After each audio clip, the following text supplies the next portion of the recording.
Oh my god, this is like... Just turn...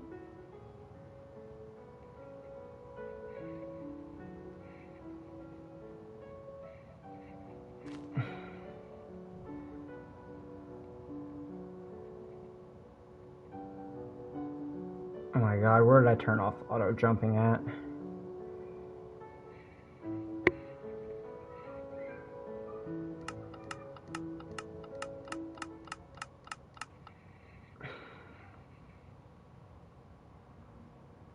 Here.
Janice, too, as a servant is a classic, and among the since the first time directors,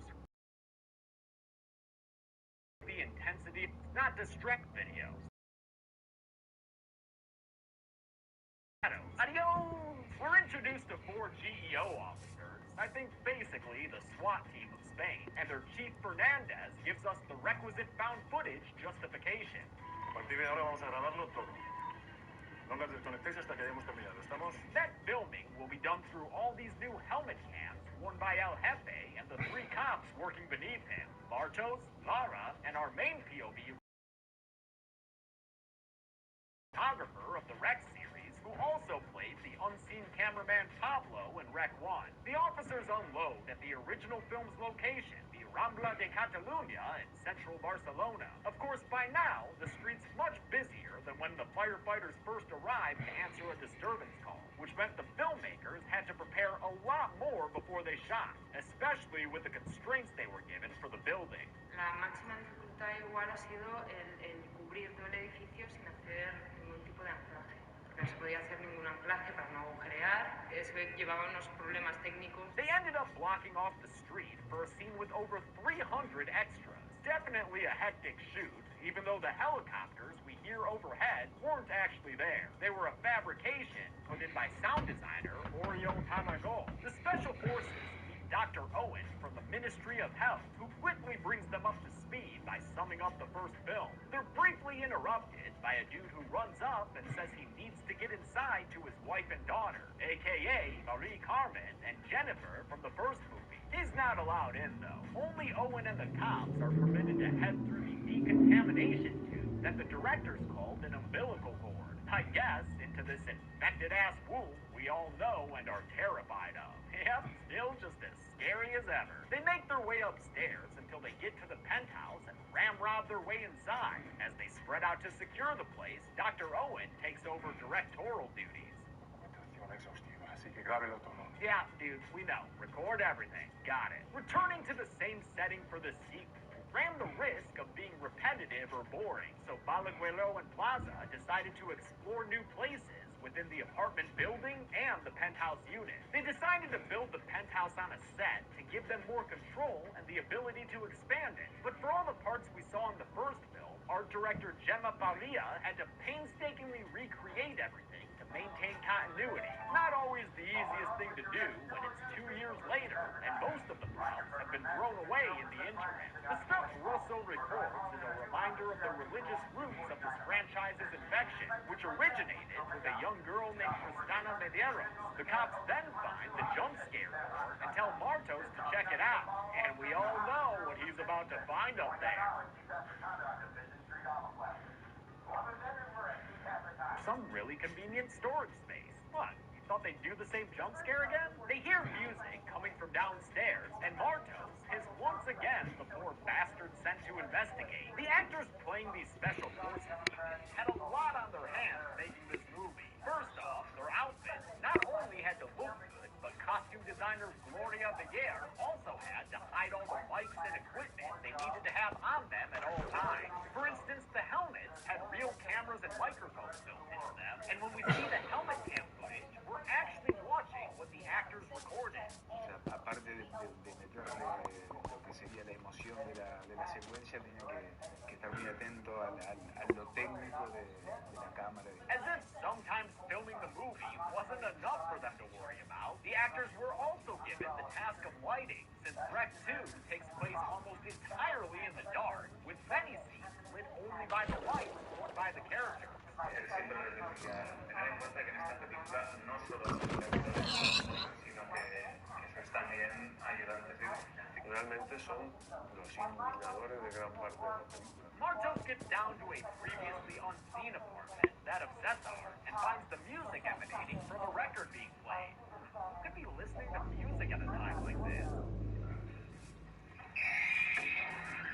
Oh, bloody-faced zombie, that's who! It's the Colombian woman from the first movie, and she is ready for her close-up. For Rec 2, they decided to intensify the look of the infected victim, so effects artist James Hannon added thick, sharp teeth and more gnarly pestering to infected folk like the Colombian woman. And even though continuity between Recs 1 and 2 was a priority for the filmmakers, you may have noticed that the Colombian woman is wearing a different shirt than in the first film. It was a sacrifice they had to make when they realized the blood effect they wanted when she gets shot wouldn't show up as much with her original darker shirt.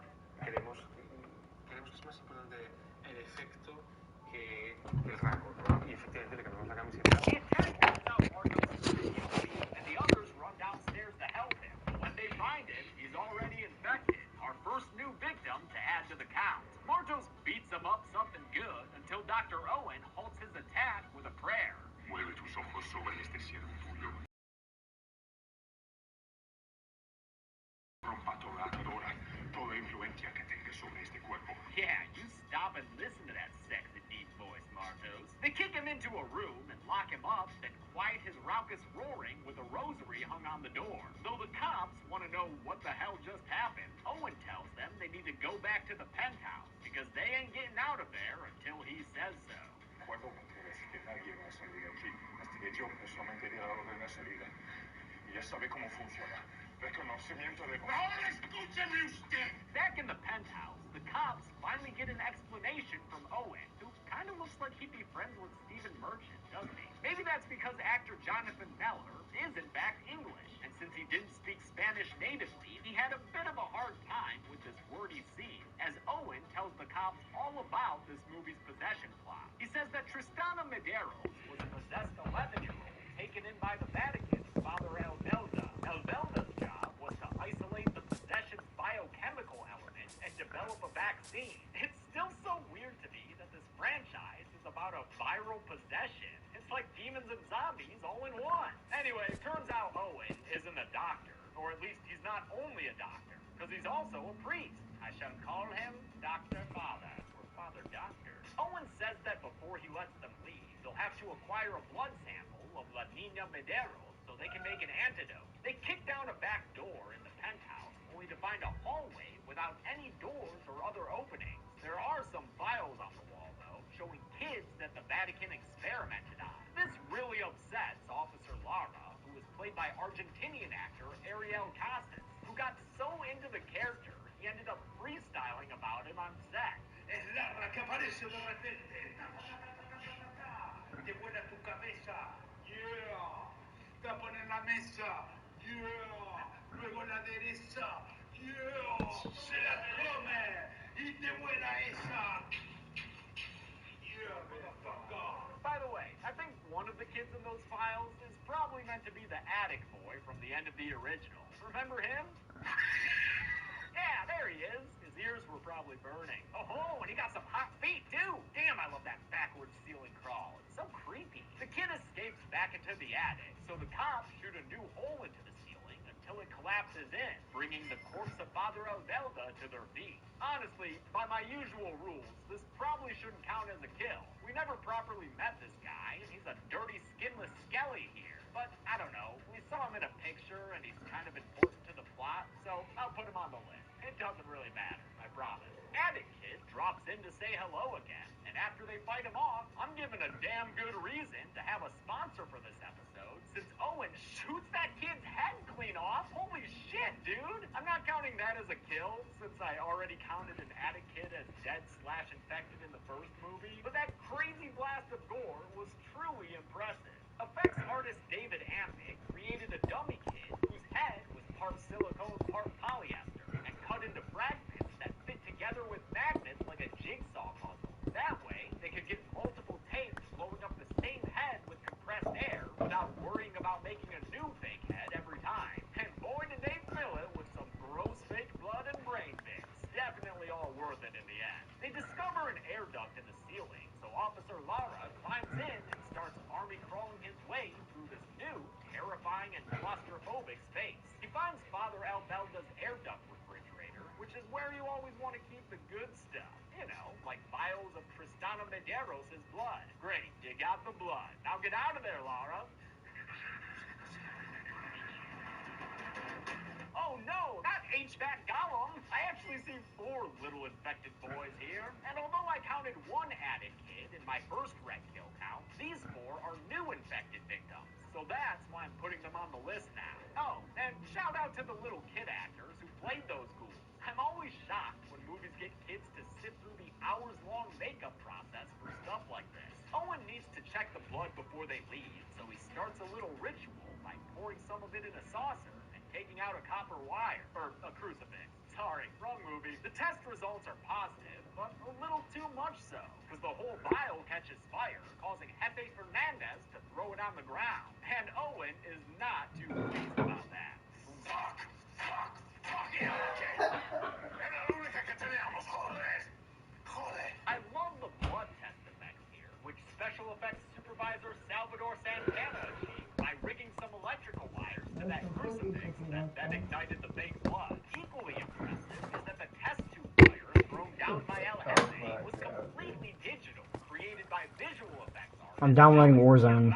We'll see a lot of Diagrasa's work in this video, and throughout it all, keep in mind that it's very difficult to make digital effects feel so seamless when the camera's moving around as much as it does in this movie. Owen says they'll somehow need to find a replacement blood sample, but when they leave the penthouse to look for one, they instead find and shoot Jennifer's father to death. Looks like he made it back inside the building so he could finally get that medicine to his daughter, but now he's dead, just like her. Owen instructs them to toss his body over the banister, which reveals some more new faces in the building on a lower floor. They head downstairs to find these new intruders, but after Lara enters a flat to look for them, all hell breaks loose. Not only is Jennifer's padre already infected and angry, but we're bringing back the infected folk de la primera película, all played by the same actors, except for that frontmost zombie in a hoodie. He's meant to be cameraman Pablo. Esa gente que ha reivindicado tanto a Pablo. I think Zombie Pablo is played by stunt coordinator Tony Igualero, since the real Pablo was playing Rosso for this movie. They escape the attack inside another apartment, but that cuts them off from Lara, who's just met the OG infected victim, Izquierda Conchita. He also meets the infected Cesar, who was the one hogging the bathroom. It's my turn to take a piss, dude. Out of the way. With no way to get out, and his attackers getting in, Lara turns to suicide with a bullet through the mouth, killing himself and ending his video feed. Oh hey, peep that picture of Jennifer and her dog, the patient zero for this whole damn infection. Speaking of Jennifer, here she is now, attacking Owen and the remaining cops. Wow, she's grown up so fast since the first movie. Several inches taller and with a much deeper voice. Gracias, padre. Es Dios que me protege. Toma esa. She'll be getting her license in no time, just as soon as she gets all that blood vomiting under control. Can't be driving around puking up blood like that. All that blood puking was done with a fake head and some tubes, with hidden cuts as the shots switched between the dummy and returning actor Claudia Silva, who once again had to endure a meticulous prosthetic and makeup process to become an infected demon zombie child. Jennifer gets unruly, and Fernandez executes her off screen, upsetting Father Dr. Owen since he could have interrogated her and found out where Tristana Medeiros is. We all of a sudden cut to a different camera feed. One of those kids we briefly saw inside the apartment building, now fucking around outside on a roof. After their plan to bottle rocket launch a sex doll failed miserably, they're cleared off the roof by armed policia. Because we're back at the beginning of this movie, motherfuckers. Which we realize when we see the Special Forces units meeting Dr. Father for the first time. The kids watch as Jennifer's padre is denied entry to the building. Then, as he consults with a firefighter named Jose, who's meant to have been the driver of the fire truck in the first movie. Eventually, after consulting a map, the kids see the two men go around the block. These dumbass teenagers find an open utility hole that the firefighter must have led Jennifer's father through, and they decide to follow them down there to get cool footage that they can maybe sell later or something. Mire here calls it a dumb idea, which it is, but she's eventually overruled by her brother Tito and his pal Ori. These teenagers were added so that younger audience members would have characters they could relate to. What's great, though, is how old man the directors sound when they talk about the younger actors. Hay muchas expresiones que dicen en la película que es que les habíamos oído en algún momento, no estando rodando, habíamos oído a Mire decir planazo del Mire, me acuerdo por ejemplo, es una que me impactó mucho, ¿no? As a fellow out-of-touch old man, I just can't help but laugh. Ori, played by Alex Batlori, is usually the one holding the camera, and while he occasionally hands it off to Tito or Mire, a lot of the time, it's actually Pablo Rosso operating the camera with the teenaged actor standing behind it. The kids would rehearse scenes with the camera in their hands, though, and sometimes Rosso would recreate their inexpert handling to better mimic how the characters would report situations under stress. They head through the sewer and run from some cops down there until they get to a ladder, one that leads them into the apartment building thanks to the movie magic power of editing. They wind up in the textile shop we saw a lot of in the movie. And nowadays, this place is handing out free guns, or leaving them around at least. In any case, free guns. The kids are found by firefighters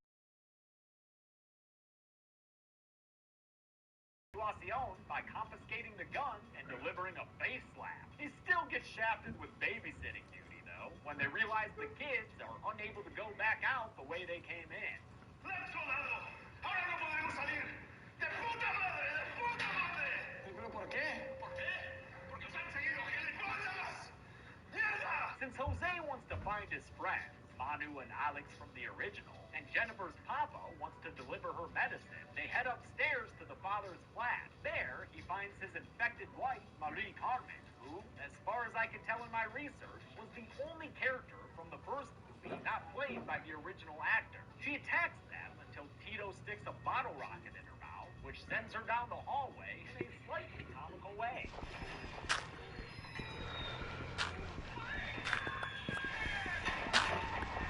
This was another occasion where Alex Villagrasa added visual effects to enhance the action. There were actually sparks going off on set here, but he made them a bit bigger to sell the idea that the firework could push Marie Carmen down the hall like that. Jose gets a bit too close to the window, and after a very curt warning from a megaphone voice, he gets shot by a sniper, though just through the ear, so he's still alive. You know, for now. I wonder if they took this idea from the American remake of Wreck, Quarantine, which would have come out before this movie was made. I like that scene in that movie, and I also like this version, as they crawl away from gunshots, threatening to end their lives. Great use of practicals here to pull off Jose's ear and make things in the flat blow up as they got shot. That was accomplished by Salvador Santana, who planted tiny explosives inside all these objects, and who also set up the explosives in the squid vest worn by the guy playing Jennifer's father when he got shot. Finally, all of the practical effects were once again enhanced by Villagrasa's visual effects.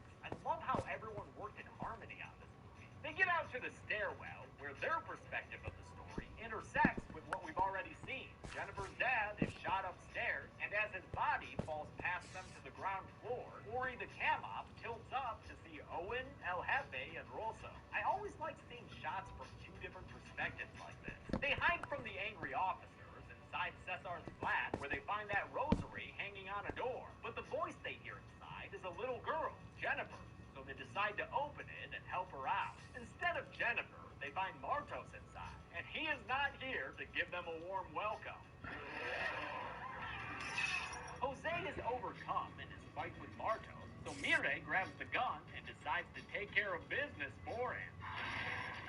God damn it. These stupid fucking kids just killed Jose. Good job, Mire. And no, shooting the infected Martos doesn't make up for that bonehead move either. These slobbering assholes are found by Owen and the cops, who take the gun away and call them idiots for all the idiot things they've done. And good job, Tito. Looks like your dumbass got bit, just like an idiot. Figuring that they can use him to find out where Tristana is, Owen orders the officers to lock Mire and Ori inside a room, from which we'll never see them again. Yep, that's the end of the movie for those characters. But since we never see them die or get infected for sure, I can't really add them to the count. Sorry, I can add Tito though, since that boy is for show infected by this point. Great, Owen and the cops are gonna have to deal with an infected idiot now.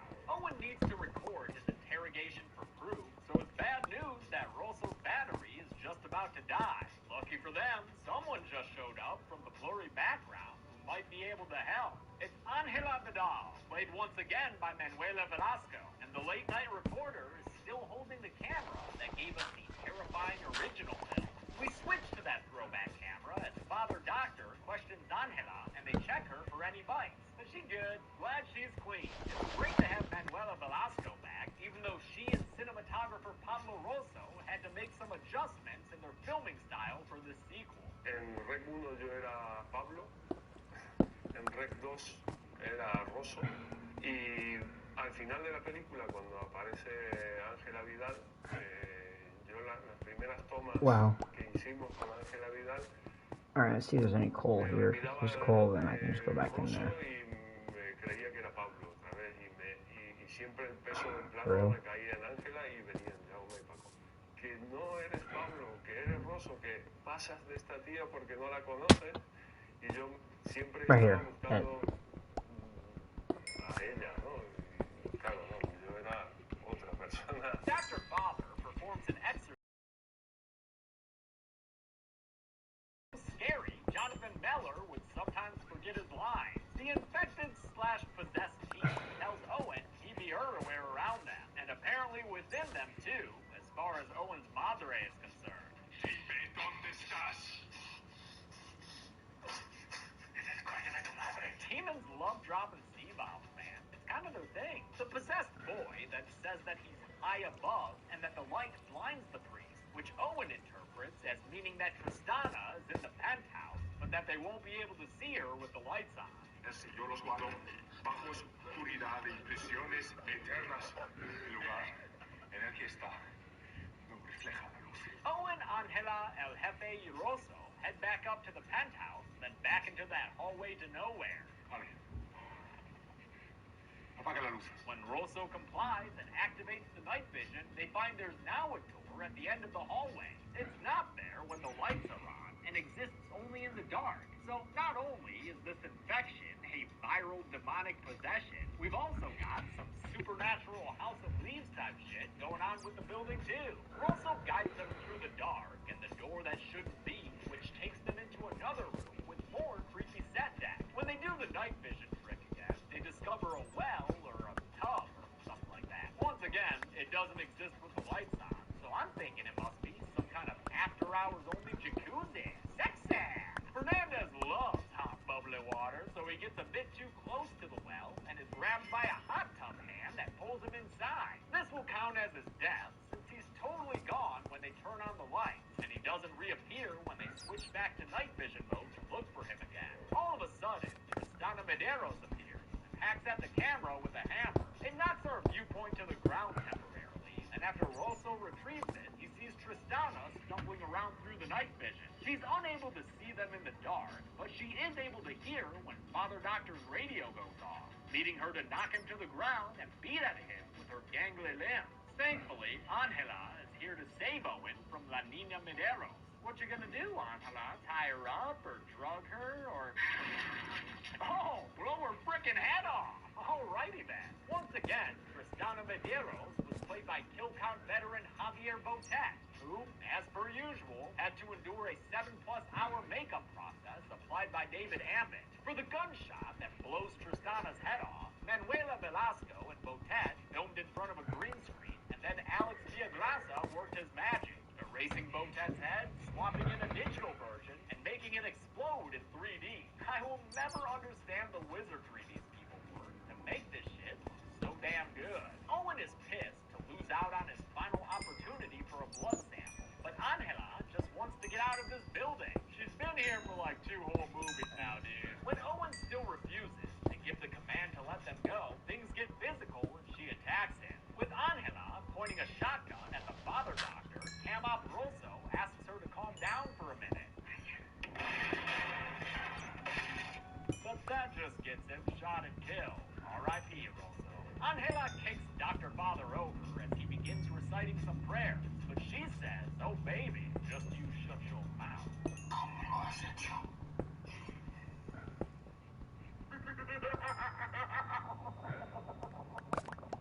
Yep, as Dr. Fathers figured out, Angela's been taken over by the demon who possessed Tristana Medeiros, and she tells him she doesn't need him to get out of there, which is why she kills him by cracking his head open against the floor.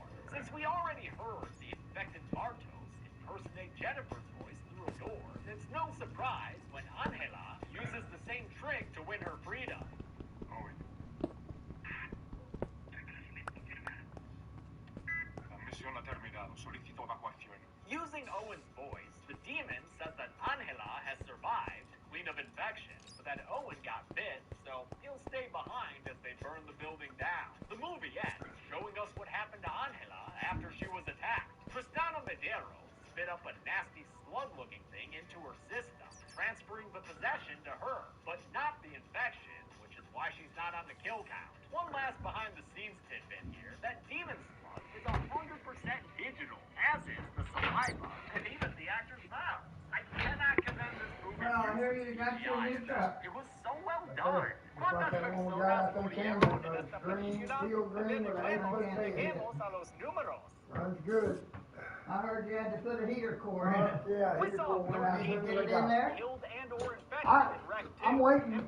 Marketing told me to put this water glass stuff in that sealed the heater core. That's only $11 a bottle. I put it in there, it sealed it up Tupperware, and the heat's working and everything.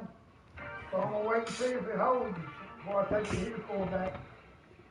Give me the money for that. That's $50-something. I tell you what, hurt. You and I both have gotten hurt. But I got to push for his money. I gave him a penny I had for that truck. I told him I gotta have it, Daryl. At least they had to give me some of it, so. Well, did you put it in Mariah's name? It's always. Well, I may have to have that when we go to get that insurance next month, because we have to have an insurance policy on that thing. And see, I had leases on there before, but then I took it off whenever, well, I guess, I don't know, Junior was going to put his on, I took it off. I don't know, I never ever got one back on. But they kept still sending papers, you know. I got it. It's insured. So, It's all legit. we were just all getting ready to take a nap.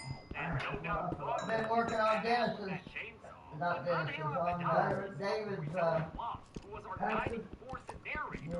You got no blowing or nothing? I've got nothing, hon. I told you I don't get food stamps until the 11th, and I didn't have any money left. I didn't. You can tell me. I don't know why. Eat some of that chicken if you want. That chicken that she got for David, eat some of it. I've been eating it. I'll think about my eyes now. Running away from demon zombies. It's come out by here, I've been out. able to hold up to a dozen cars. Well, is Mark gonna? Junior's been calling me today. Well, you can get it I haven't in answered. 30 colors, including the one I just don't want to argue with him. titanium. Get 10% off a Ridge and free shipping by going to ridge.com. Is Mark gonna help you with paying that man back so y'all can start doing that? That's ridge.com/DMJ, promo code DMJ. Oh, he missed the boat and broke 500 last night. They're back down there again, so. Now let's set sail and see how many Lisa's going to when we take a good hard going up there motherfucking boat. tomorrow. She's gonna be The going for movie a day or begins two. back in the apartment building in Barcelona, where some special forces have arrived to save Angela Vidal and blow this mother up. Well, I'm glad you got a truck. I just hope to God you don't get picked up again, Jimmy. Maybe they've been looking out for infected people like Mane. Oh, They take God, care of I the hear it. demons Make on sure the nobody's in there infected smoking. Cesar grabs and My bites head one is of them down. before they're able to put him down. Last reminder, this have arrived to its wallet with additional room for cash. And if style is your concern, well, you can get it in over 30 colors, including the one I snagged, burnt titanium. Get 10% off a Ridge wallet and free shipping by going to ridge.com/DMJ and use the promo code DMJ. You know, for Debbie James. That's ridge.com/DMJ, promo code DMJ for 10% off and free worldwide shipping and returns. Now let's set sail and see how many deaths we find when we take a good hard look at the motherfucking boat. The movie begins back in the apartment building in Barcelona, where some special forces have arrived to save Jimmy, your shaving kit's back there. once and for all. Back there in that back bedroom. Is that your shaving kit? Maybe they'd have been looking out for infected people like Mane. They take care of the demon zombie firefighter, but an infected Cesar grabs and bites one of them before they're able to put him down. Last reminder for this franchise, I don't double count victims like Manu and Cesar, who were counted in part 1. I also wait to count How come infected. you don't have a coat on? It's cold out there. Protection, you know, most of the I got heat. Is that one of them new shirts you got? Yeah. shot in the head by That's another nice. officer named Costa. Costa's also been bit though, and since he knows the Well, rules apply I'll just get as with much him to Monday. him, I'm hoping that he another don't make us officer. wait I too also long. wait to count It infected. only costs $16 to send that money to Curtis. You know, most of the time. Just go. The dude who got bit is shot in the head by another officer named Costa. Just keep thinking it's almost Christmas. Costa's also been bit though, and since he knows the rules apply just as much to him, he gives Guzman a gun. Got her hooked up, huh? Yeah. Guzman, a doctor, hears Angela Vidal upstairs and goes to save her, while other officer Lucas He's been decides on to it cut with his losses. Clark all morning. Guzman finds a fragile-looking Angela and asks her to trust him as the frame rate I heard a word fade from to Becky black Wayne. come up on a title card. From who? With the red Rachel. board I heard a word from her. Wish I knew where my dog was. Oh, well. Well, she's probably got it with her, hasn't she? Gennard tells her that everything is going to be okay thanks to the power of drugs. We get a nod to the franchise's found footage origins as security Did you cams come home? shows Come various home. locations, landing on a room with Don't Guzman, look and at me. You don't need to go outside. Christmas he doesn't know where he is, like you other outside. than in a narrow nautical hallway, and he's not the only one who's confused.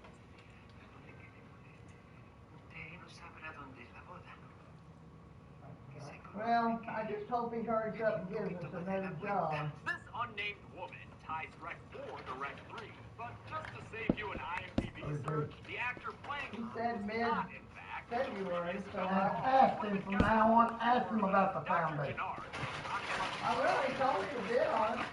Dr. Ricarte, it's the third time they've tested her for the infection, and for the third time, it comes back negative. But if she's not infected, The last two that we've had has not been hardly anything, has it? to run away like that? Would have been Guilty easy. to me. That During girl her could have done all that copper up she when he runs made into that money. Guzman, who helps her get outside, only to find that they're stuck on a boat with a bunch of heavily armed soldiers. Dr. Ricarte has Angela taken back to her room as he tells Guzman that their sweet Is it life just on the deck guy towers is to that's protect got it the under larger there, or do they population all have it from the under virus. there? Es la única forma de evitar el aislamiento total. Y lo sabe. Even though Guzman has tested negative for the infection, Ricarte's not taking any chances after Rec 3's wedding outbreak, which left the I guess when you get your new apartment, I'm gonna have to get. When did they say you're gonna get one? keeping it afloat. Captain Ortega When was they don't sailing do his it, last trip before I got my application filled out. Got 2 fewer arms than I'd expect. Both of them are annoyed that Ricarte and his soldiers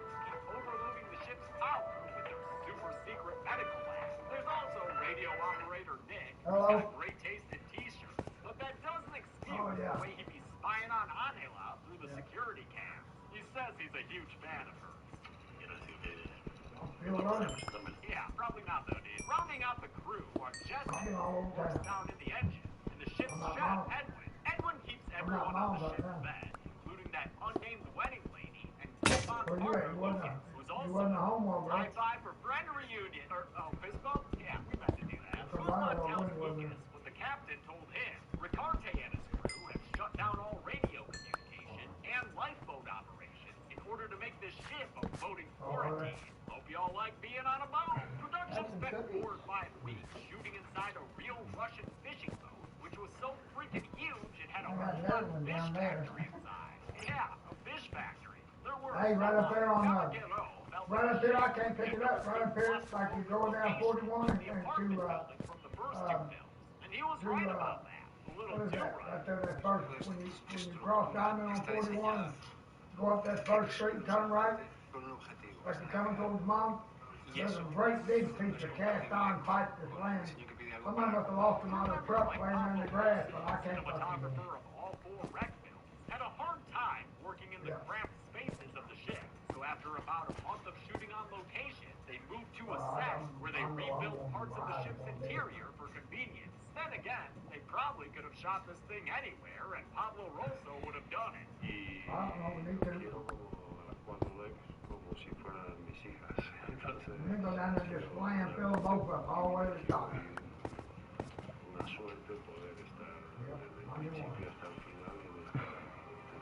Dude's ride or die. Nick begins to retrieve the footage from Angela's camcorder, but since the hard drive's all busted, it's gonna take a while. In the meantime, he's hacked into Ricarte's security cameras and showed Guzman inside their super secret lab below deck. Inside the lab is a heavily guarded door, but they have no idea what's behind it because there are no cameras there. But I guess a camera wouldn't even be all that useful. The power keeps blacking out every night. The power's back on by morning when Guzman takes Angela to the bridge so she can meet the ship's crew. Awkward-ass Nick mentions that he's been trying to retrieve her camcorder footage, so she asks to see it. But Nick, dog, maybe don't ask for selfies with her while she's reliving the trauma induced from 2 back-to-back horror movies. And no, she don't want your damn candy. In the lab, the doctors discover that all their door guarding has done them no good, because they be missing a monkey right now. They were using the monkey as a virus host to work on Somebody will come get me, huh? last night's blackout. I'll tell you what, I don't know who's taking them pictures. I probably missed it. Monkey host shows up. It's a case Don't look very appetizing to me. All looks black looking. Did you see that? And when he shoves it into And they don't even wipe the plate off where they spilled juice or something on it, you know. They don't wipe the plate I clean. don't think that primate looks primo. That is one good fake monkey getting killed right I guess now. I'm When the being cruise launch is delayed, Goro goes to the an kitchen asshole, to see huh? what's up. Although Edwin keeps his back to him, Goro finds a tray full of delicious mystery. I mean, you know, when they want people to come there, they ought to. I don't care how good that sauce tastes. No one would And the things that they're putting together, I mean, they don't even look good. I mean, I don't think they do. Soldiers and doctors chow down on it off screen, ensuring that one. Is Mary out of it now, or is she still training John? Before eating, Lucas goes into the kitchen and finds Edwin fully infected and nasty right now. And I don't think locking him in the fridge like that is gonna help the guy stay fresh. Lucas stops the named characters from eating any of the food and tells them the chef is infected. If only he could have stopped Goro, who's not feeling great after that meal, right as the ship sails into a big storm. Dr. Ricarte arrives in the cafeteria and is ready to test the antidote they've developed from the monkey host on Edwin. They tase him down and needle him in the neck, but all that does is make his skin straight bumping. Clearly, the antidote's a bust, because that guy still looks like shit. So it's back to the drawing board for the doctor.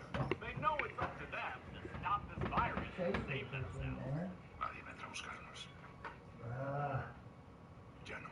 We see a few infected busted and dead Old close Chris on Brown's security getting cam old as looking, Nick isn't clicks he? around and realizes things are getting pretty booked. Although Ricarte Greenwater's tells open the today. others to stay in the cafeteria, they don't feel like waiting around as things get even more booked. They arm themselves with a bunch of knives from the kitchen and head for the bridge, hoping Captain Ortega will help them. Sounds like a plan, as long as they don't run into any trouble along the way. So, are you going to get that dumpster over, or they get that pile over there? Get the money, it'd be the smartest thing to do, I think. What is it, $149 to deliver?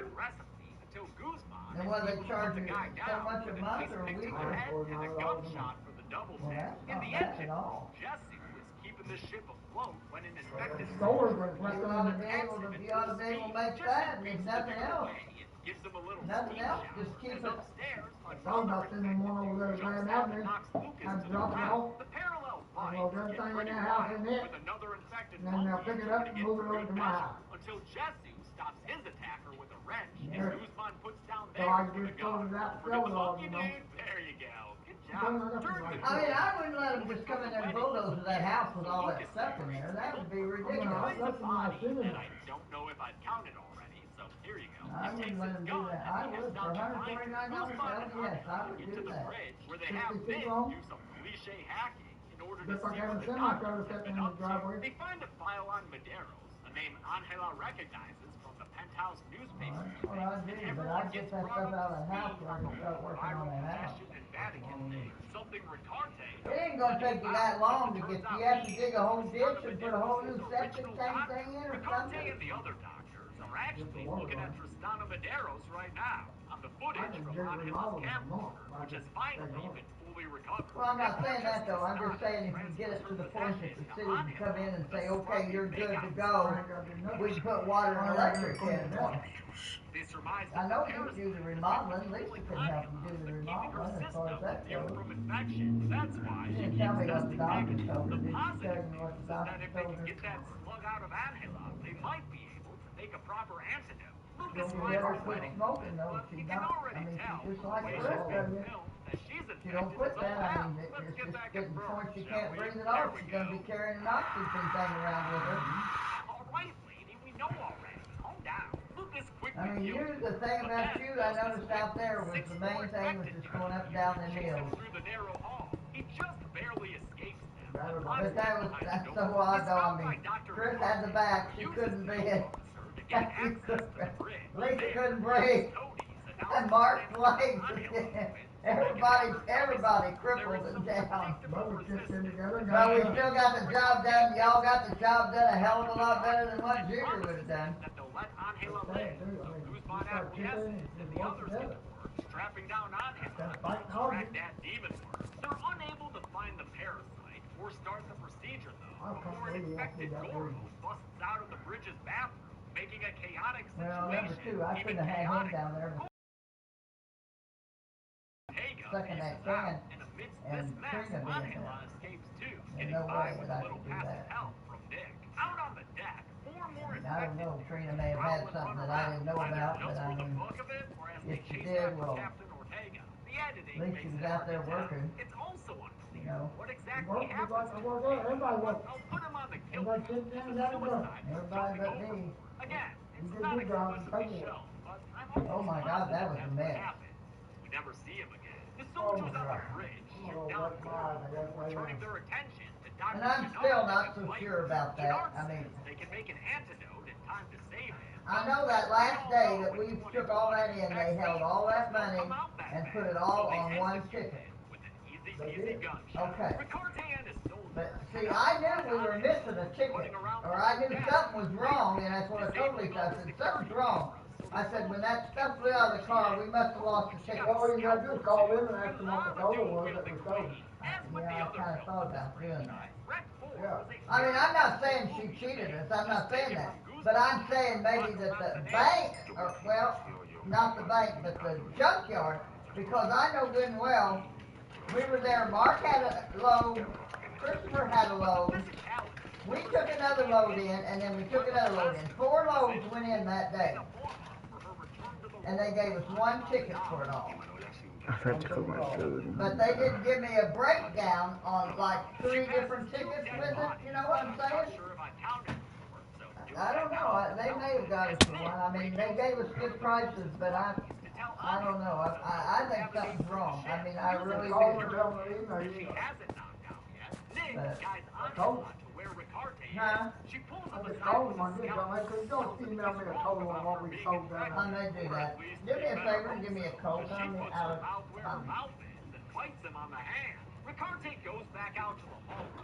Is Jacob sleeping?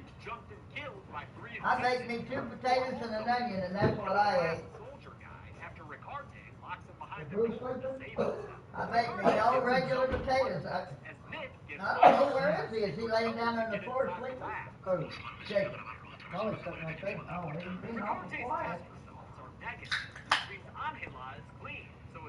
I'll see what you're going to do Monday, and I mean, if nobody else is, you know, I don't care to drive around. I just nosy. I like to just see stuff. Here in another couple weeks, they'll be getting the tax checks back March the 1st. See, there's only 28 days. There's only 21 more days in this month. There's monkeys stuff out there right Everybody's now. tax, Dumpster full downtown, dumpster full. everybody's tax checks are going to be coming back, and I heard any more about that stimulus yet? huh? You heard any more about that stimulus? They approved it $1,400. And it'll have to come out before they start letting out tax checks. So that's why they're saying that it'll be out before the 1st of March. So probably, I would say probably in about maybe 2 weeks. Maybe next week they may start making them, because they bid it this morning, 50 to 51. The vice president it was her last vote. I mean, it was her first vote, and she was the one that had to either yay or nay it, and she yayed it at 5 something this morning. So I would say that either the latter part of next week or the first of the next week, they ought to start sending them out. Did you ever get your address changed from Van? Or is your mail all still going over there? No, I had changed some ID. I had to have some mail or something. I had it sitting over there. What do you still have to give to that lady? Social Security card? You need to call and make an appointment to go out there. I already did. I got a letter.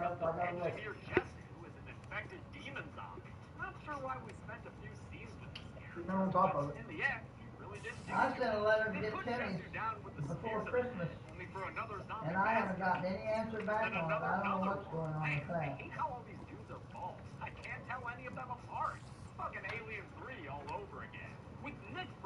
But Timmy's going to get $1,800 back. His thing was checked.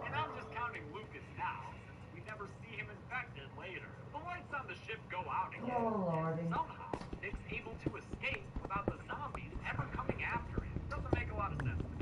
So how's the stars on that truck? Not any good? Brand new. Oh, new. The spare ain't been out front of me. What model is it? 97.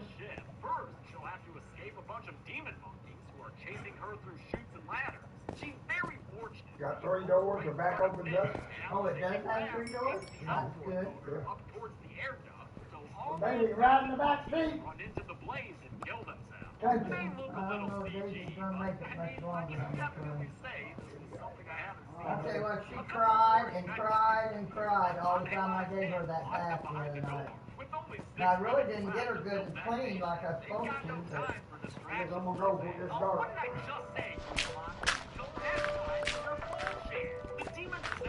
There you are. Right, it was, let me get out of here. okay, well, be careful out there. Stay on this side of town. Look at it when I go by. Okay. The Demon was the first animatronic ever used in a wrestling, created by the franchise's perennial effects artist, David Hammond. The inner workings of the worm were covered in what looks like pennies before they put it inside its final fleshy cover. Pretty gross. And it also did makeup for all the infected folk on the ship alongside Lucia Salanueva, who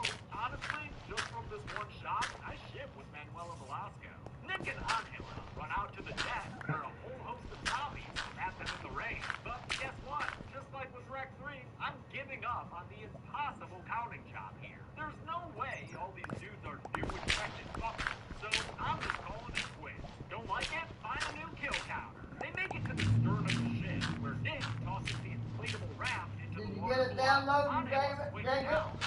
What? After you cleaned it, did it download? No, it didn't. My disc is broken. I have to buy a new game. It's like a $60 game.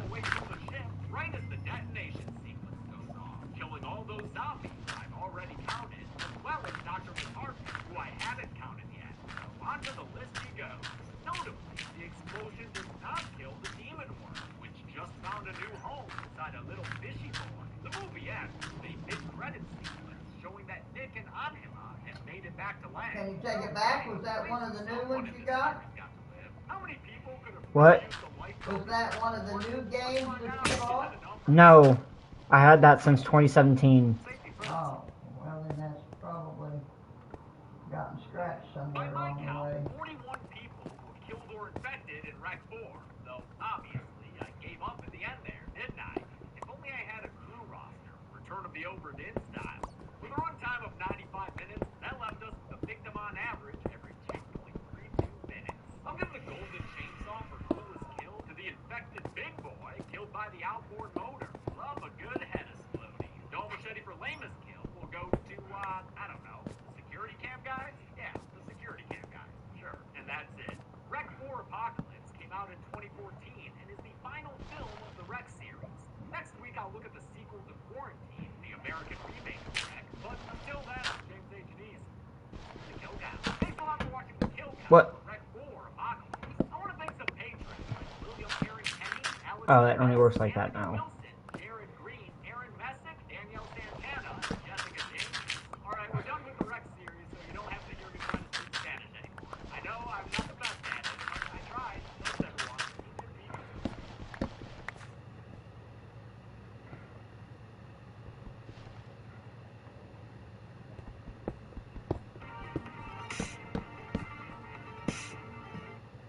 Welcome to the Kill Count, where we tally up the victims in all our favorite horror movies. I'm James H. Neese, and today Boom. we're looking at Quarantine 2 Terminal, released in 2011 to limited theaters, but really direct to DVD, and only DVD, not Blu-ray, which is why the movie footage isn't high def. Although the first Quarantine was nearly a shot-for-shot remake of the Spanish film Quarantine 2 is not a remake of Rescue, nor is it a remake of any other movie, nor is it a found footage film like its predecessor. Like the skeleton guys flanking Mr. Pumpkin, it's its own thing. That's normally something to get excited about. And honestly, Quarantine 2 does have a few other things going for it that made me want to like it. For instance, its setting. It takes place mostly in the unseen areas of an airport, which I think is a great location to be in while you're running away from Smoky Mountain Killer. I also like how they've continued the story of the first movie, the super rabies now being weaponized as a sort of WMD. Unfortunately, the acting and dialogue make Quarantine 2 seem like something made for cable TV. It's painfully plain, and every character is an empty shell who's only given a single attribute to make them sympathetic, whether that's being pregnant, or on their way to see a long-suffering spouse, or being the father of a toddler back home. None of these tear-jerking characteristics save them from messy deaths, though. And I've got a sponsor for today's episode, so I can show you all the carnage unedited. Manscaped gives you everything you need to keep your downstairs looking like a finished basement. And when you're done using their perfect package essentials kit to clean things up, you can slip on a pair of their boxer briefs, which will keep everything temperature controlled with their crop cooling technology.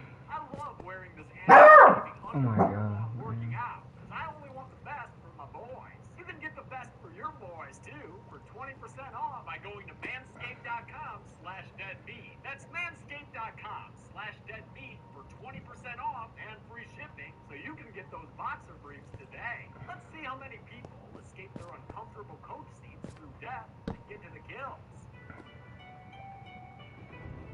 The movie begins on a runway at the most frustrating place in the world, LAX, baby! Super besties flight attendants, Jenny and Paula, are getting dropped off at this hellhole so they can work a small flight headed to Kansas City. The plane will be flown by Captain Forrest, and co-pilot Wilty was feeling a little woozy there. Oh, you think it's wolfing syndrome? Bummer. By the way, Wilsey's actor, Andrew Benator, was just seen on the kill count as the very first victim in Stranger Things, the scientist who got killed in the elevator. And for those of you asking, the season 2 kill count will be out in October. The nice thing about Quarantine 2 is that it's got a finite number of victims for me to count. They're mostly limited to the passengers on this plane. Let's dead meet them. There's a prickly adolescent in a blue hoodie named George, placed under the supervision of Jenny. Couldn't take care of this. My God! A doctor named Kingston suffers from Parkinson's and is traveling with his wife Bev. Not gonna hear you, you just can't speak. I won't live for a while. A gambler named Ralph Bunt, who doesn't have a great understanding of personal space. A medic named Shyla, who's on her way to see her husband for the first time in over a year. And a kindergarten teacher named Henry, traveling with a cage full of his classic hamsters. Bitey, bitey hamsters. Just like rats. There's also a high-maintenance pregnant couple named Niall and Susan, a horny European couple, Forrest and Nika, an impatient guy named Preston, who, what's he doing there? Oh, I see. Business! And a woman named Louise, who has the cutest little kitty. Also, Louise's actor Sandra Ellis Laverty was previously on the kill count in a small role as a nurse in Wes Craven's New Nightmare. And that's the extent of the behind-the-scenes tidbits I have for this movie. Sorry, folks, there's just not a lot of info out there for this direct-to-DVD endeavor. After Jenny's done flirting with Henry and putting his hamster mask below deck, the plane's ready for takeoff with the 12 passengers and 4 crew members. Man, this is always the most boring part of flying. Glad I'm watching a movie where we can just skip over it. Oh, what? He's gonna show us all of the pre-flight procedures? Just make us sit here and watch some boring shit? Great. I honestly don't know what I find funnier. The inclusion of all that bullshit, or the fact that some obviously improvised dialogue was messed up, but they kept it in anyway. I'm gonna be your daddy. Like, the guy starts his line, the two of them talk over each other, and then she laughs lightly as he restarts his line. I'm gonna be your daddy. Plus, just this weird delivery there. I'm gonna be your daddy. I love it. That daddy-to-be is disruptive on a phone he shouldn't even be using right now. So Henry intervenes to help Jenny out. He's not a fan of how people behave nowadays. No, not really, Bob. For some reason, Jenny's into this dude, hanging around him as he watches news coverage of the first movie on his laptop. But she can't spend the whole flight flirting, because she's got other passengers to tend to, like Ralph. I just need some water. Yeah, he needs to replace the blood he lost from that rodent bite. I'm sure it's just dehydration. Jenny checks on Ralph a little bit later and finds him foamy and barely even done with her mid-flight makeover when Ralph charges at her full speed trying to clean him up, not noticing that cute kitty getting a little cheap meal in. But Jenny's barely in the cockpit. Captain Forrest reports the situation to the FAA. They ask him if the passenger has rabies-like symptoms. It's emergency landing, which does not look like a fun time. But that. The attendants try to strap Ralph into a chair, but some turbulence knocks Paula down into the sledding ring. Bad news, since Ralph is now fully infected and can go on the he bit her face. That's no good. When the airport refuses to give their mask, goddamn. But Paula, needing serious medical help, asks them on another path through the bowels of the airport. Ramp-up staging area, where all this shit gets done that you'll never see. Like I said in the intro, I like seeing the inner workings of an airport in a horror film. It's a good location, nice and spooky, but it doesn't lead them to any escape because every door and gate they try is locked. That's a lockdown. Lockdown. Yeah, you ever heard of terrorism? Little thing called 9/11? Ever heard of it? Idiot. The news of the concept of terrorism freaks everyone out, and their fears aren't quelled when they realize there's a friggin' army setting up outside with a megaphone telling them what movie they're in. R2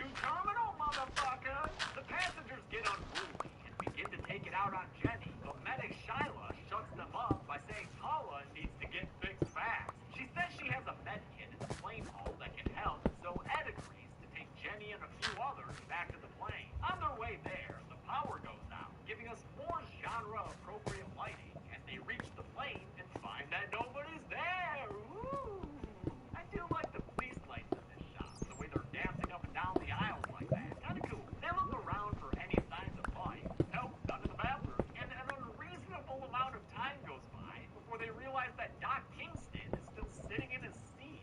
What? Where the fuck did his wife go? And how did they not see him sitting there this whole time? Preston agrees to watch over the Doc as the others climb through a hatch into the hall. Jenny finds Shila's med kit as Niall retrieves a handgun he checked, and then a loose white lab rat shows up and scares everyone into a tizzy.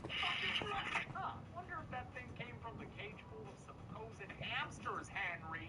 Jenny climbs out of the hall and looks around for someone else that I can add to the kill count. And she found one! It's Wilsey, who's clearly infected. His head cold in the beginning was just a red herring, but now he's been for reals infected by Ralph. Okay, bye, Wilsey. And hello, Captain Forrest. Guess you couldn't see the forest for the rabies. The infected pilot attacks Jenny and then Ed until Niall shoots some bullets into, and thankfully not through, his back. The survivors run back to the boarding bridge, where they find Doc and Preston on the ground. But Preston's got a bite mark on his neck, so yeah, maybe just leave that guy there. Jenny also finds Beth. Oh, so that's where the Doc's wife went. And that's where she goes on the kill count, since she's infected. Though you couldn't necessarily tell from her total lack of makeup. Come on, Quarantine 2. These cheap roars just ain't cutting it.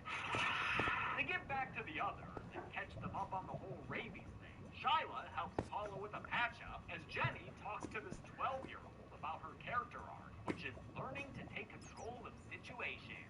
Super cool. To further herself along that development, Jenny makes a big speech to the others about how she's in charge now, no matter what Niall says. So shoot me, or shut the fuck up! With everyone deliberating, nobody notices that Doc Kingston is worried about a rat he sees overhead. Oh, and now it's on his head. On and bit him. Get out of here, rat! They capture the rat and decide to stick Doc behind some chains for their own safety. Aw, looks like Paula got put in plain jail too. The rat is an albino lab rat, just like the one in the plane hall. And the only one with any idea of how they got there is George, who says he saw a tail sticking out of Henry's carrier. I had hamsters when I was little. They have little stubby things that you can barely see, not tails. During an aside, Henry promises Jenny that he didn't bring rats onto the plane, okay? He's a good guy, he swears. They hug out her suspicions of him until Big Man Ralph reappears, all infected and growling. The other passengers come to the rescue, and together they end up hanging Ralph until he dies. But of course, since I counted him when he got infected, there's nothing more to add right now. They get a visit from the CDC, who are here because they're looking to adopt a new pet. Oh, thinking about a rat? Good call. They're low maintenance and smart. The passengers ask them why they're all pointing guns at their faces, but are told to just keep their asses calm for the time being. Everything will be explained. They take Niall's gun and free the infected passengers from their jail. Alrighty then, they stick the sickies with needles full of drugs, but nobody else is eager to volunteer for the treatment, despite the constant reassurance of future understanding. Everything will be explained. Explain it to us now! Louise finally agrees to give the shot a shot, but her kitty bites her and runs away. It's a bad pussy, just like what Ron needed. Doc Kingston is also revealed to be infected, as he's now up and about, with strength enough to bite this CDC worker's neck out. They shoot Doc down and kick their way out of the building, and the 4 CDC guys are followed by the tie-dye wearing caboose, one half of the vaguely European horny couple. He leaves his girlfriend Nika behind, but maybe that's for the best, since he and the CDC workers are gunned down outside. One of them survives, though, which is why I'm only adding 4 people to the count right now. With the sounds of the infected hordes getting closer, everyone runs to a catering truck so they can hide in the back. Niall hesitates, though, because he's not feeling too great. In fact, he's infected, which is confirmed when he pulls his wife Susan away. Henry takes the gun and demands some answers from the CDC guy. It's not CDC. CBDT. Whoa, you guys brought nice.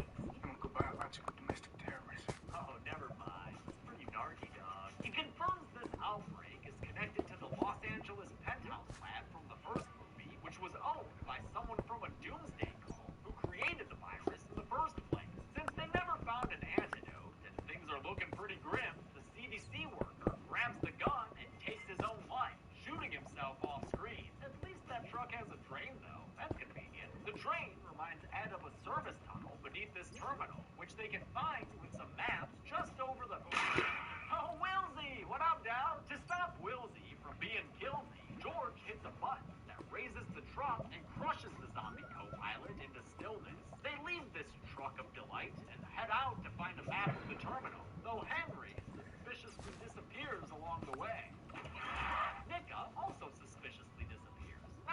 which infected person got her, but it might have been Paula, who Jenny sees has finally succumbed to the virus.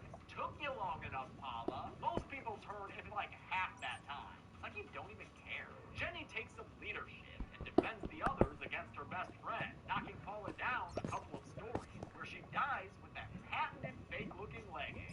People always do that when they fall to death in movies. They get to an office and look for the blueprints as little Georgie Porgy goes through Henry's backpack that he yoinked. In it, he finds printouts of plans for world domination. Henry's a goddamn bioterrorist, part of the doomsday cult that made this virus. And in fact, it was his penthouse apartment in the first movie.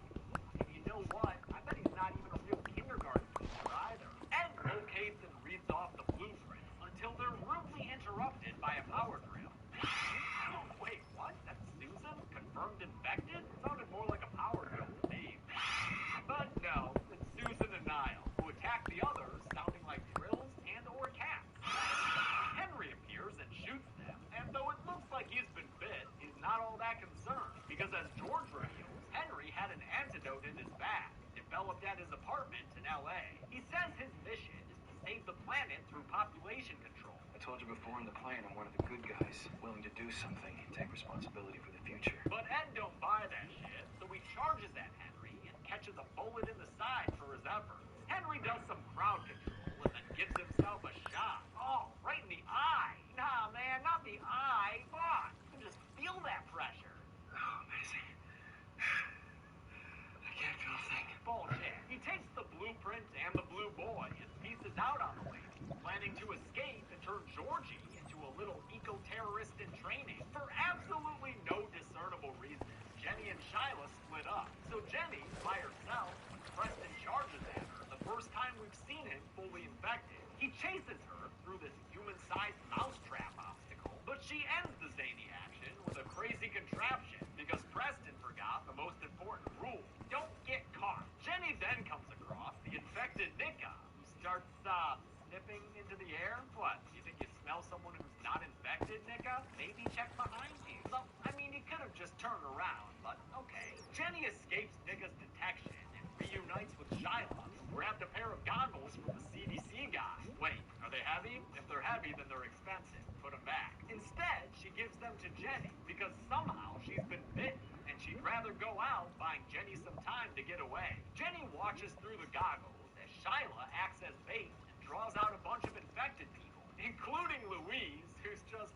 well, the virus hasn't made her any faster, huh? By the way, counting Shyla here as she's attacked, because we never see her infected. I mean, you know, she bugged. Jenny escapes through a hole in the wall and follows a trail of blood on the floor with her goggles. She sees that it goes around a corner, and okay, now she's crawling through the walls or some shit. Cool. A couple of carefully placed clues lead her straight to George, who's huddled in a hole and saying that the antidote didn't work on Henry. Jenny comes down to help George, despite his urgent wishes for her not to. Jenny, please don't. Please go back up. Please, please. But she does it anyway, and finds Henry super infected and ready to be all scary towards her. Yo, where'd your shirt go, dude? He growls and bites at her, and George puts on the goggles and grabs the gap. With a rat-a-tat-tat, he puts the bastard down.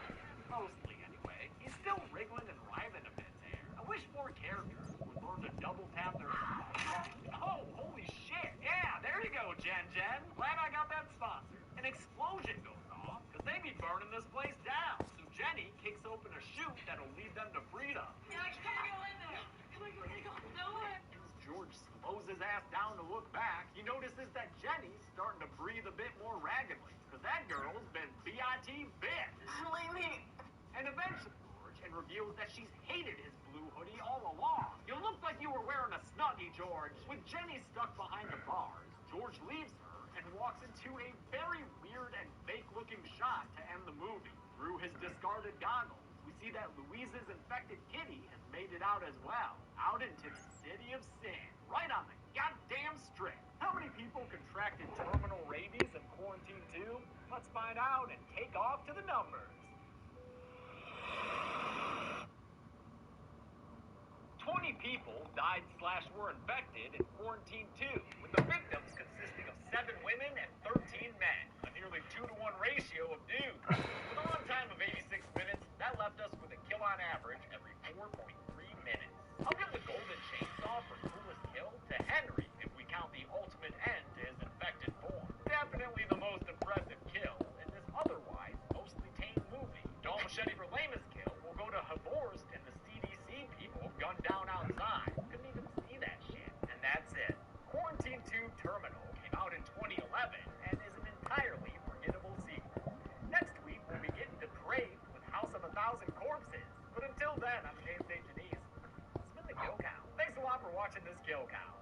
I knew there was something back there. I knew there was something back there, bruh, for real. Junior Guerra, Nate P, and Sammy Marcelino. Yep, you heard right. We got the Fire 5 trilogy coming up next. That means House of a Thousand Corpses. That means Devil's Rejects. That means 3 from half. Thanks, everyone. Be good people.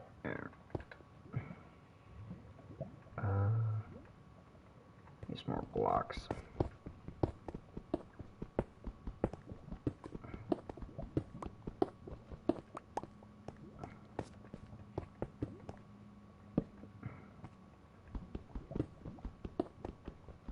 Ooh. How many are there? There's an... What's back here? The rest of the lava.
Looks to be about 4, 5, 6, like 6 of them here.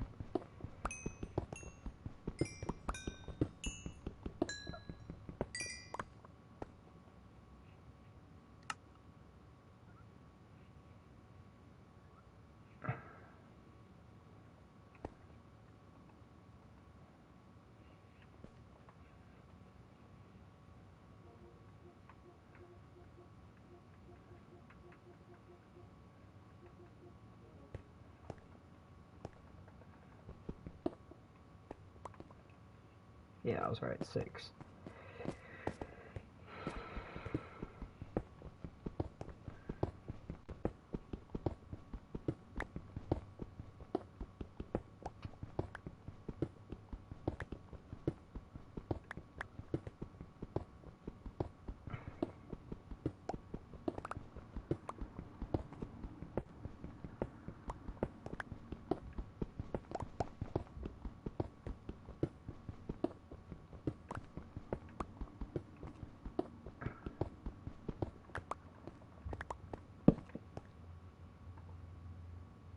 There's no way.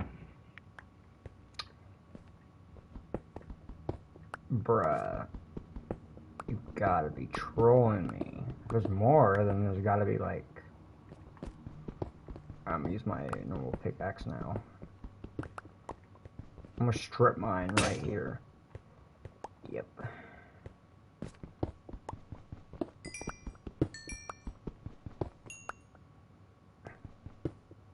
No lava.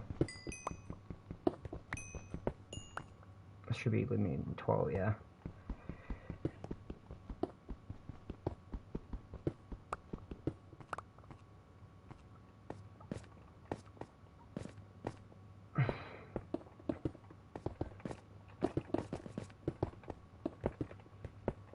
There.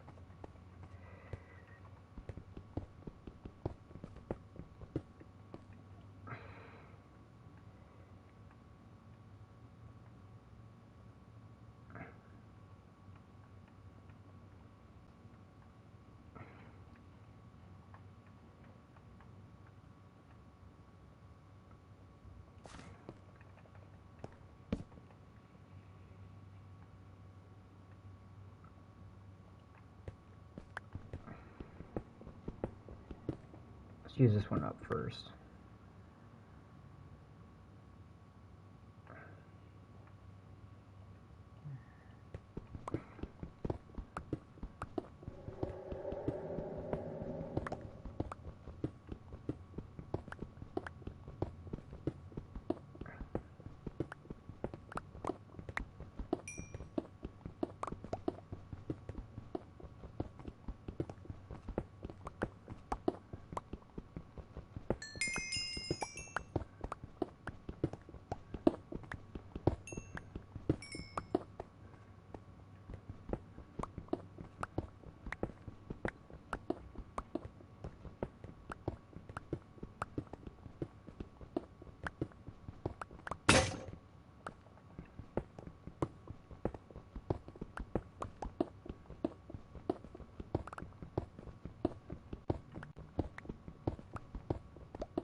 Her water.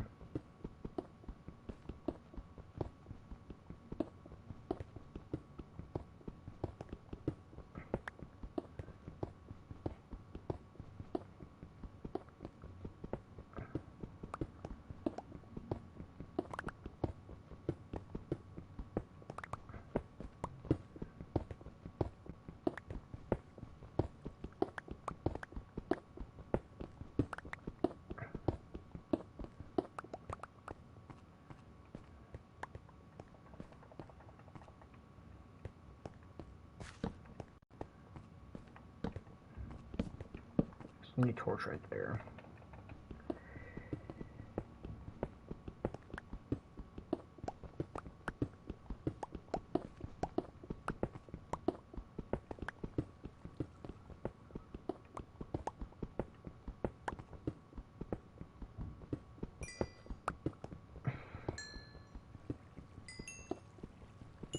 Need redstone.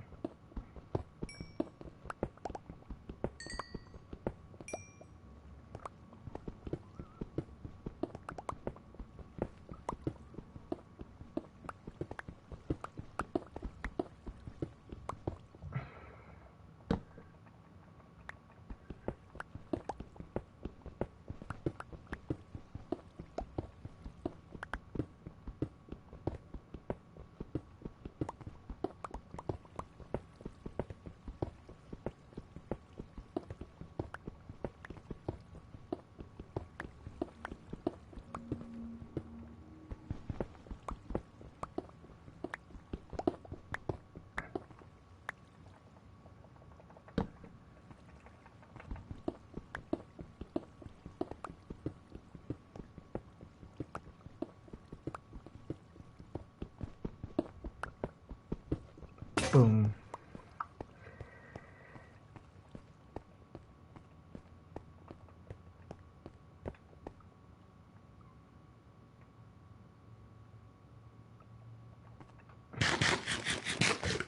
There.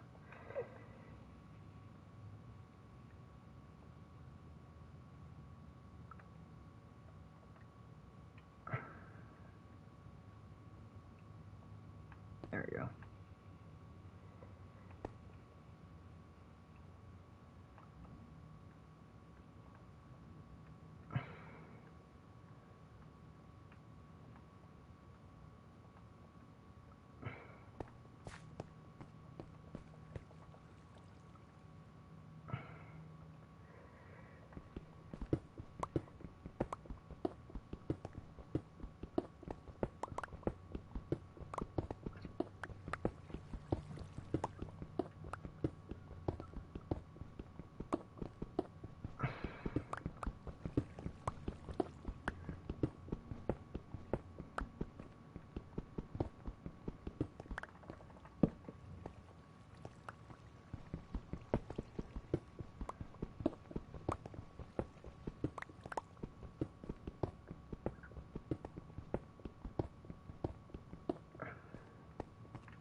I don't know if it's below me or...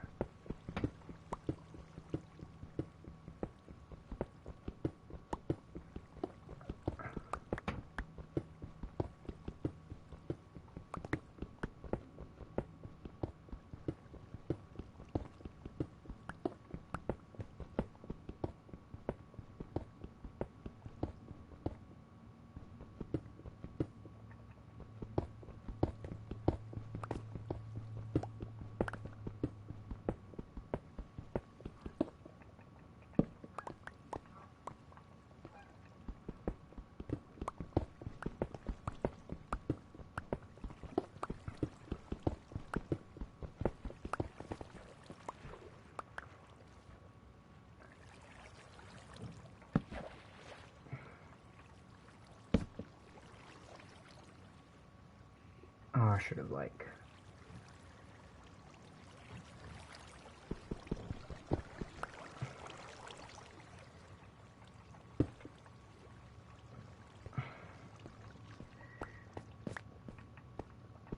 Let's create an actual pathway so I can actually get to it.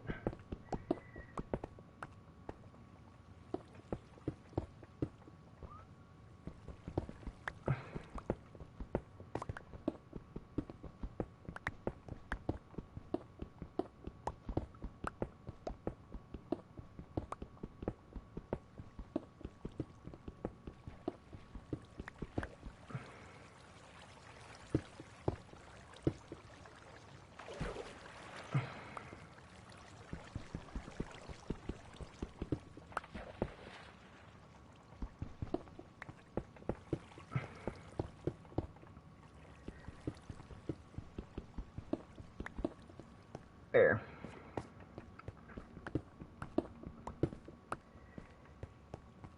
Did I leave anything in there? No, I did not. Take that with me.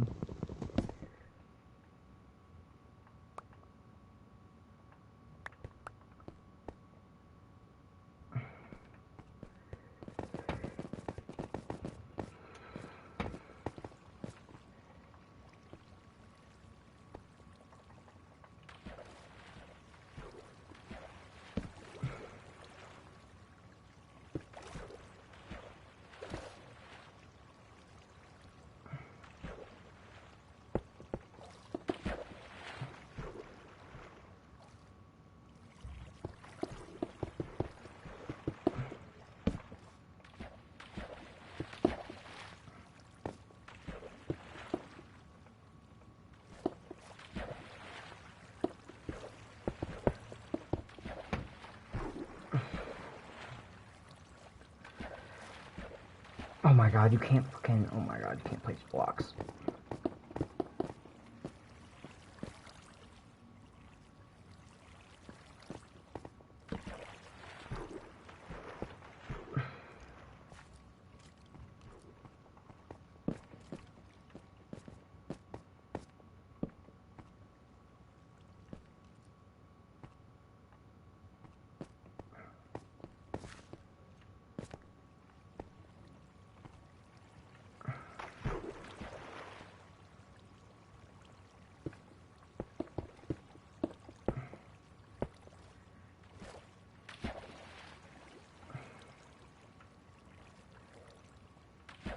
Bruh, I would have been so mad if there was lava right there.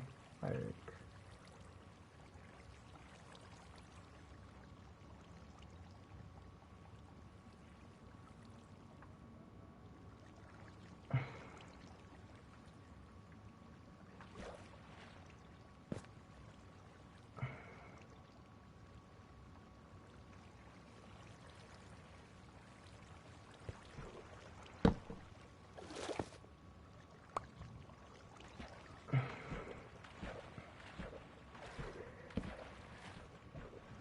there's a mine shaft up there.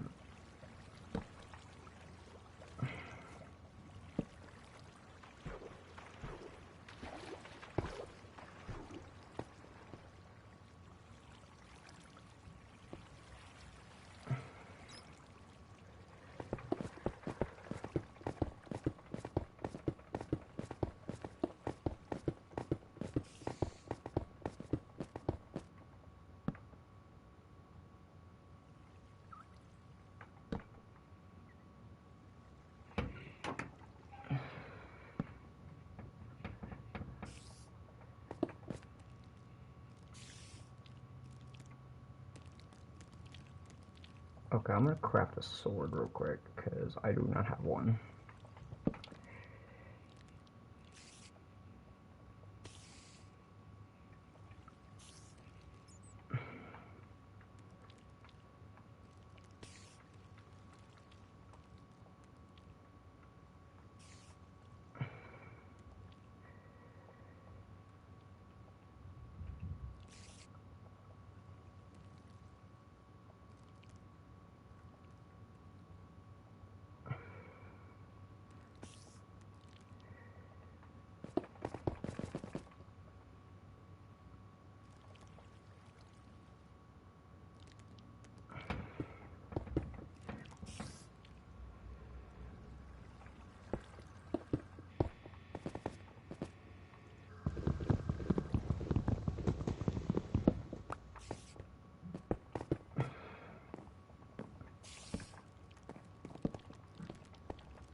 There's nothing up here.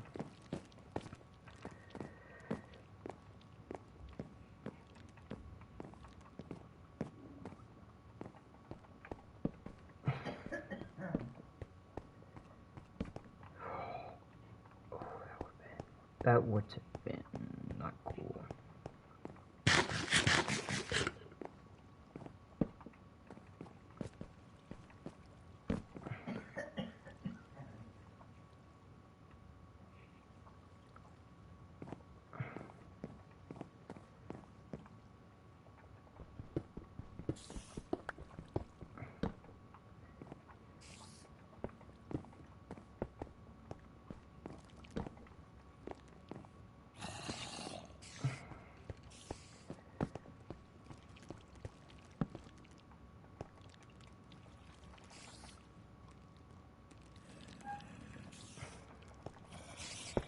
Do that, so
why am I not regenerating?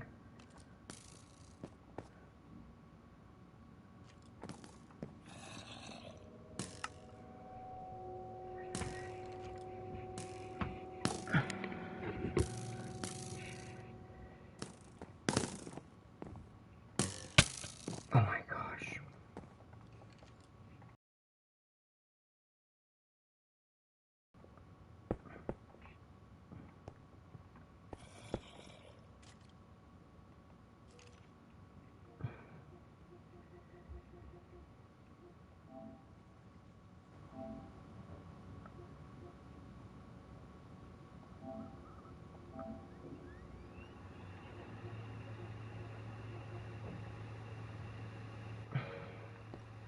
Alright guys, I'm in the stream right here, so